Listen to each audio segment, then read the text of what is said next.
Olá, boa noite. Estamos de volta agora com o Primeiro Plano no mês de março, já não mais com as nossas reprises, e agora sim com entrevistas inéditas. E essa primeira entrevista eu recebo o ex-deputado Ney Lopes de Souza.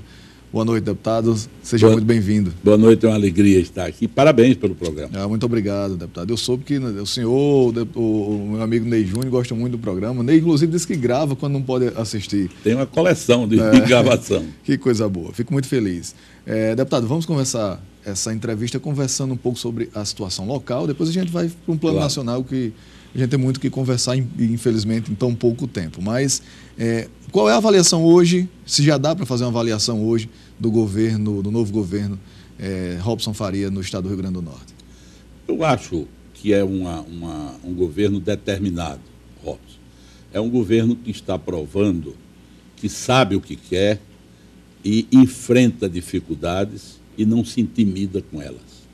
Eu acho que Robson está se saindo bem, está procurando acertar, está dando satisfação à população e os primeiros momentos são de confiança no sucesso do governo de Robson. Independente de ser amigo dele, eu digo isso até feliz por ser norte-riograndense. Agora, o senhor esteve, durante a gestão passada de Rosalba Ciarline, o senhor esteve próximo a ela também. Tanto é que foi um dos poucos dentro da estrutura partidária que tentou ajudá-la a manter-se como candidata numa possível reeleição. Por que não deu certo o governo Rosalba?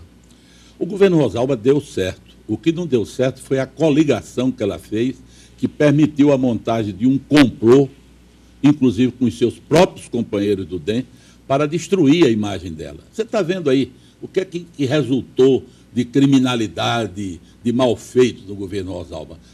Tudo na base ainda da especulação. Ela era inelegível, está provada que ela é elegível. Rosalba foi vítima do DEM. Rosalba foi vítima do seu próprio partido. Ela deixou um governo com recursos aí do Banco Mundial disponíveis, que Robson vai usar. Foi um maior empréstimo que o Rio Grande do Norte já fez. Ela recebeu o Rio Grande do Norte com a ficha suja, limpou para conseguir esse empréstimo e conseguir as obras da Copa. Ela avançou no saneamento, ela avançou em muitas coisas. Agora, ela foi perseguida por um complô que o PMDB, no primeiro momento, tomou conta do governo, em todos os cargos, tinha mais cargos do que todos os outros partidos. Depois rompeu e promoveu uma campanha de desmoralização, que ela não pôde investir o suficiente na mídia para desfazer, mas manteve o incólume, terminou o governo e está aí, de cabeça erguida. Agora, quando o senhor fala que ela é vítima do seu próprio partido, isso é uma mágoa que o senhor tem do senador Zé Agripino?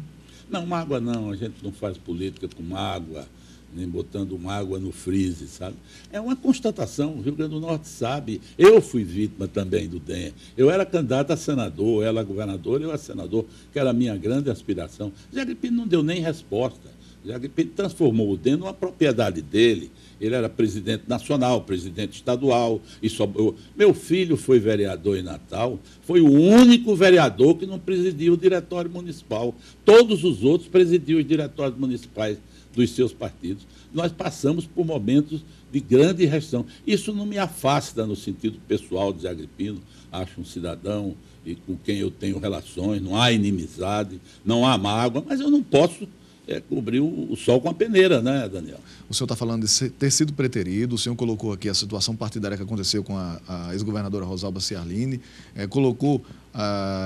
fez uma crítica ao senador Zé Agripino. Aí eu lhe pergunto, hoje, na sua visão, o DEM é um partido que está prestes à extinção?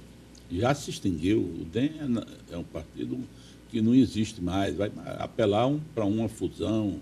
O DEM perdeu credibilidade, perdeu bancada, não existe mais. Agora, se houver uma fusão, como estão tentando, dizem que com o PTB. Tudo é possível. Mas o DEM como partido não existe mais, acabou-se. Nacionalmente acabou-se. Agora, diante disso... E eu saí do DEM. Eu sei. Eu não sou do DEM. O senhor hoje não está afiliado a nenhum partido? A nenhum partido.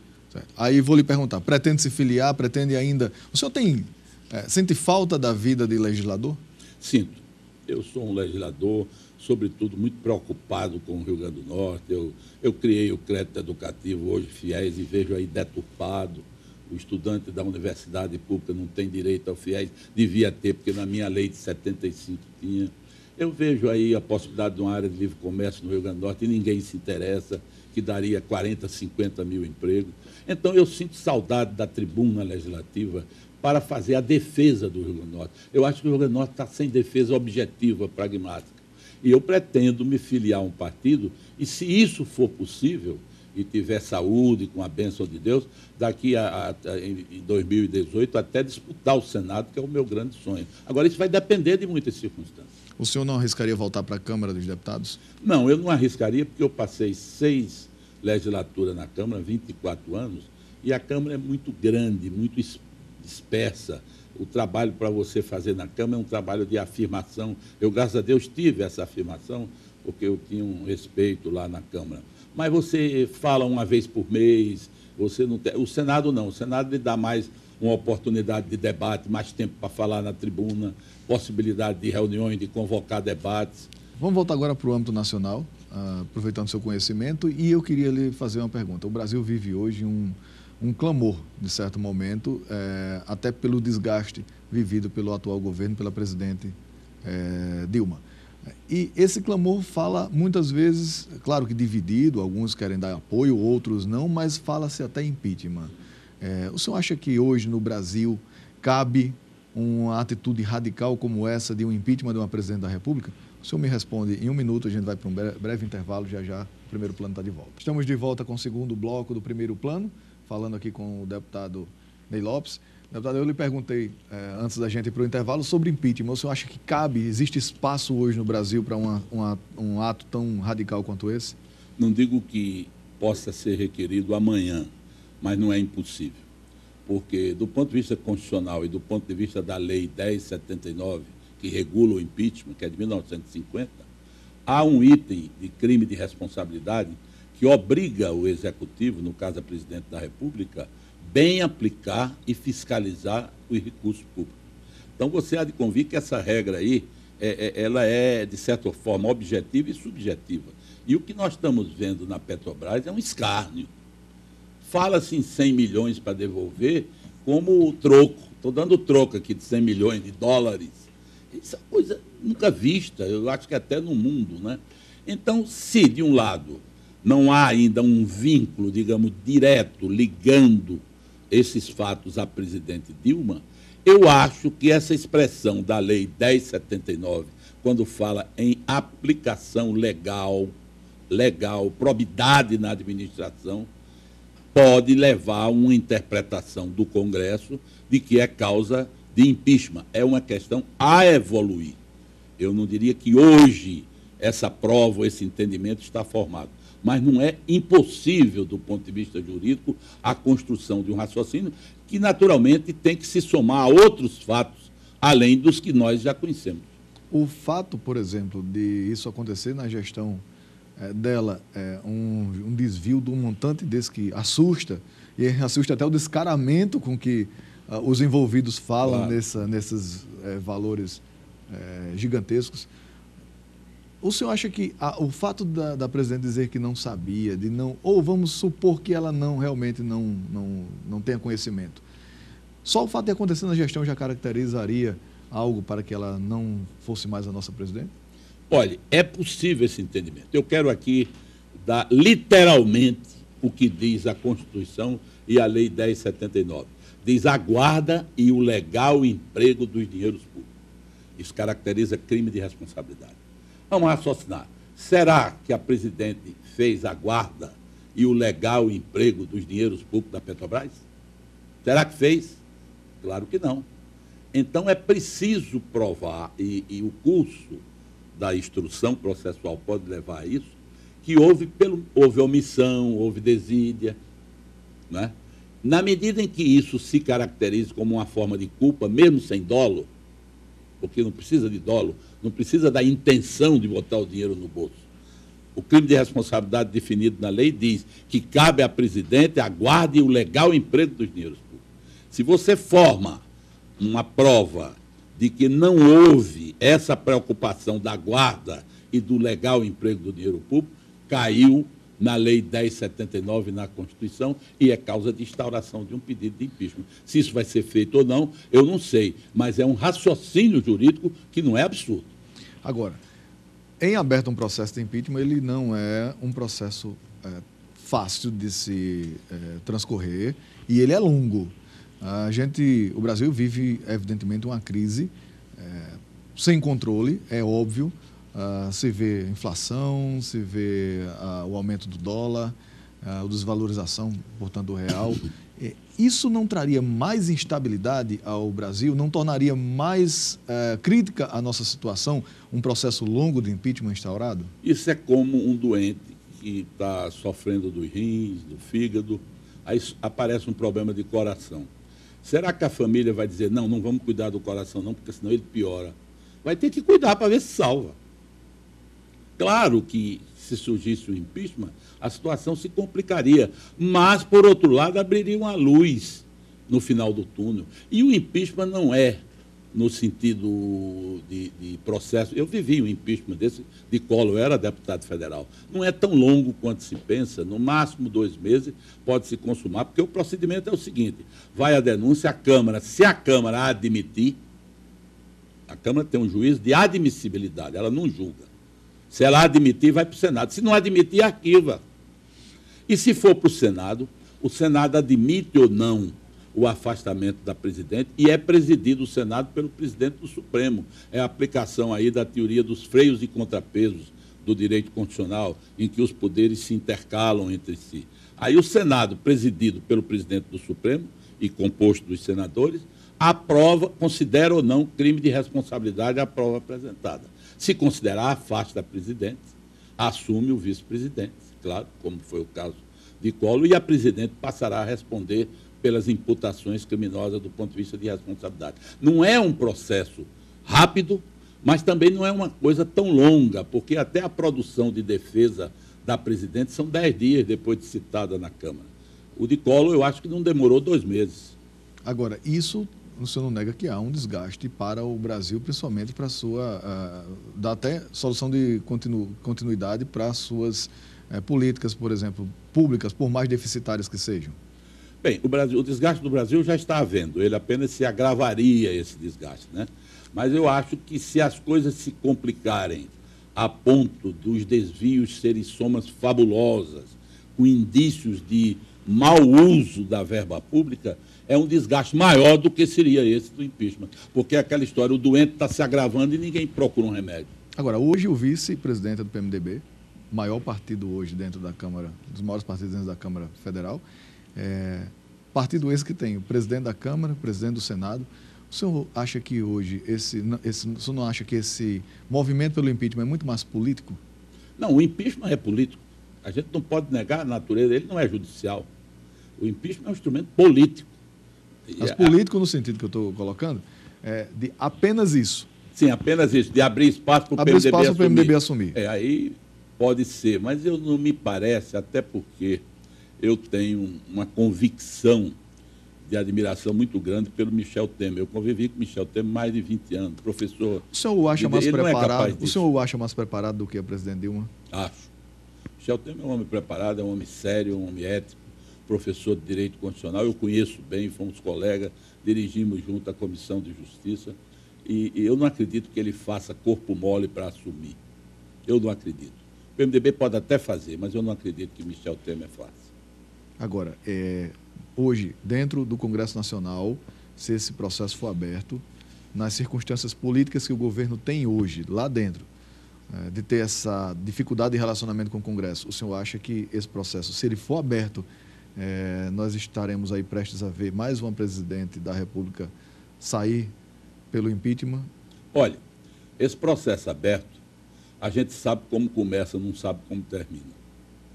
É muito difícil a gente fazer um prognóstico, porque se de um lado ela está desgastada, por outro lado ela pode partir para uma ação de cooptação muito grande dos deputados que vão votar a admissibilidade. Então isso é o tipo da coisa que a gente sabe como começa, mas não sabe como termina. O senhor acha que hoje as ruas tendem a pedir que isso aconteça? Eu acho que as ruas tendem a pedir uma medida, uma solução, uma saída, uma alternativa, sabe? As ruas não estão assim também tão preparadas do ponto de vista jurídico para saber o que se cabe impeachment ou o que não cabe impeachment. As ruas estão dizendo que não pode continuar como está. É uma roubalheira generalizada no país. É um descalabro generalizado. E ninguém sabe de nada. E se transfere sempre para amanhã a solução. E o trabalhador aí com a inflação tendo o prejuízo do pior imposto, do mais perverso imposto, que é a inflação. Quando você fala em aumentar imposto, o pior imposto que existe é a inflação, é o desemprego. Então, o momento brasileiro é um momento de desespero. E as ruas estão expressando, verbalizando esse desespero, que naturalmente pode ser a preparação de uma petição de impeachment que seja submetida ao Congresso Nacional. Ô, deputado, o que Ney Lopes de Souza, se fosse hoje presidente da República, tivesse esse poder, faria para que essas soluções acontecessem? Se eu pudesse estar numa situação imaginária dessa, eu teria feito antes, que era um pacto de governabilidade do Brasil. A presidente Dilma, quando assumiu, que ela sabia que o quadro era difícil, ela devia ter feito aqui um pacto de Moncloa, que houve na Espanha, devia ter feito um pacto que houve na Polônia, que houve no Chile, em que reuniam todos em torno de uma mesa, fixava metas e fazia a governabilidade em comum. Se ela tem feito isso, agora está difícil fazer. Se ela tem feito isso antes, eu cheguei a dar entrevista nessa época, debater, porque eu conheci bem, por exemplo, o movimento de solidariedade do Chile, quando eu era presidente do Parlamento Latino-Americano. O Chile era um caos depois de Pinochet. Lá eles fizeram um pacto de governabilidade com direita, esquerda, centro. Ainda hoje existe esse pacto de governabilidade. Não é adesão, é você definir objetivos, tais e quais, todos concordam naquilo e discordam na forma de fazer, fazem oposição do mesmo jeito. A presidente perdeu essa oportunidade e agora está nessa situação difícil. Agora, na pouca maturidade que existe hoje política no Brasil, e a gente sabe, quando eu digo maturidade política, é quando a gente vê o Congresso metido com uma situação dessa como o Petrobras, é a não realização de reforma política, é o Congresso atrasar algumas coisas e discussões que poderiam ajudar a melhorar essa situação. Nessa pouca maturidade do Congresso, deputado, o senhor acredita que um pacto como esse, ele funcionaria no Brasil? Ele seria capaz de acontecer? O pacto não é com o Congresso, é com os partidos. E a necessidade obriga, né? Se o país tivesse sido anunciado aos partidos o risco do caos que nós estamos vivendo, tivesse feito isso previamente, eu acho que haveria possibilidade dos partidos abrirem os olhos e dizerem, vamos aqui, porque não é adesismo, é você dizer, vamos investir em infraestrutura, vamos fazer uma reformulação tributária, fixar metas, vamos fazer a imprescindível e a inadiável reforma política, partidária e eleitoral. São três coisas, política, partidária e eleitoral. Sem isso, Daniel, não adianta nada. Primeiro passo, o sistema político brasileiro está absolutamente apodrecido. Tudo isso ocorre por conta do sistema eleitoral brasileiro.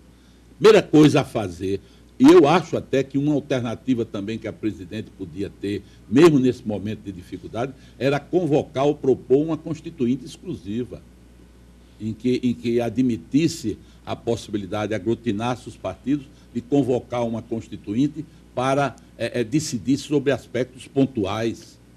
Se não pudesse, porque tem jurista que discorda disso, daquilo, eu acho que é possível a exclusiva. Mas mesmo que se fosse genérica, que se fizesse uma nova constituinte, porque é uma maneira de, reformulando a Constituição, apaziguar os ânimos e encontrar caminhos para o Brasil.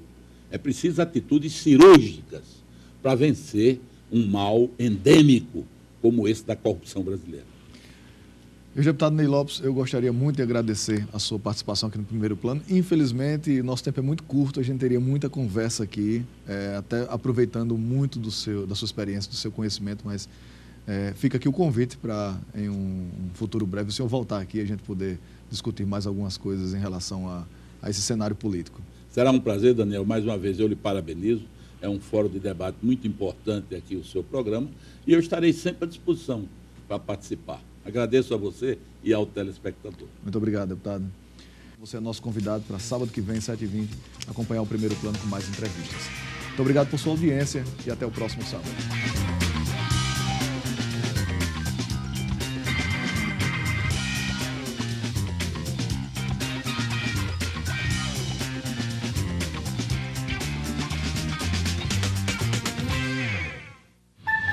TV Ponta Negra. Presente na vida da gente.